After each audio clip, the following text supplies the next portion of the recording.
Well, let the dreaming begin.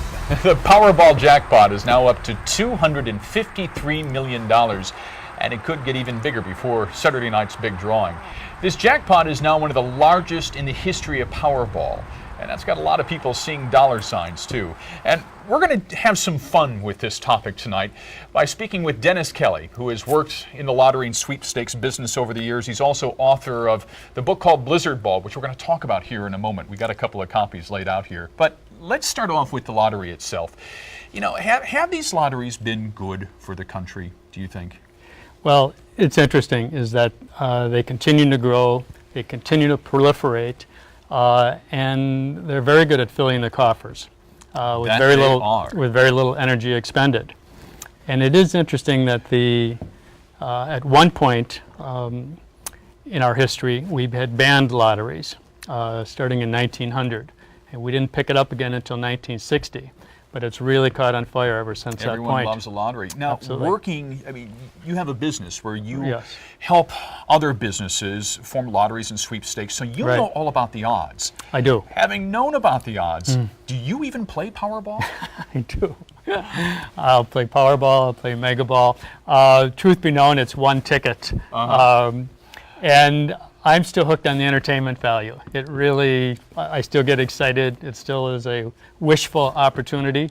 So, and I think if people deal with it on strictly an entertainment level, it's kind of a pretty cheap high. You know, and I think what a lot of people don't realize is that, you know, even though the jackpot is now up to $250 million, the odds are still the same whether it's a $30 million jackpot or a $250 million jackpot. Right. So why do we only come out and play when it's 250?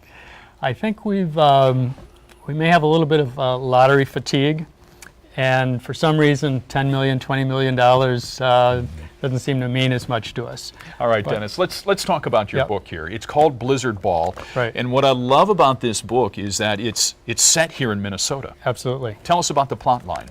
Well, actually, hopefully it's an entertaining read. It's a fictional account, and it is set in Minnesota. And it's really about the hopes, the dreams, actually the chaos.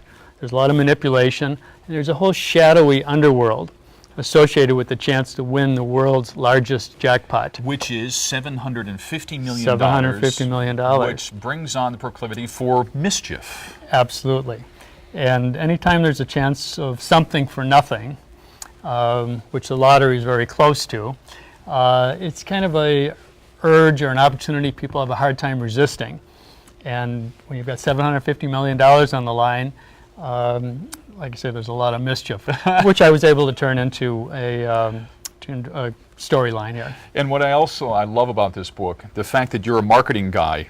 I mean, this is ingenious. As a way to market the book, you've actually got a lottery on the book. Right. I kind of like to say like a baker who's written a cookbook about desserts and gives cookies out with his books. I'm a marketing guy that understands odds and sweepstakes, so I developed a for real $1 million sweepstakes opportunity. There's a game code in every book, so a reader can go online, plug in the game code, and play for $1 million, and I hope someone wins. And when's the next drawing? Actually, the next drawing is December 31st. This year, coming up. So that's some runtime on it. All right. The book is called Blizzard Ball. The author is Dennis Kelly from St. Paul. Thanks so much for joining us tonight. Thank Appreciate you. it.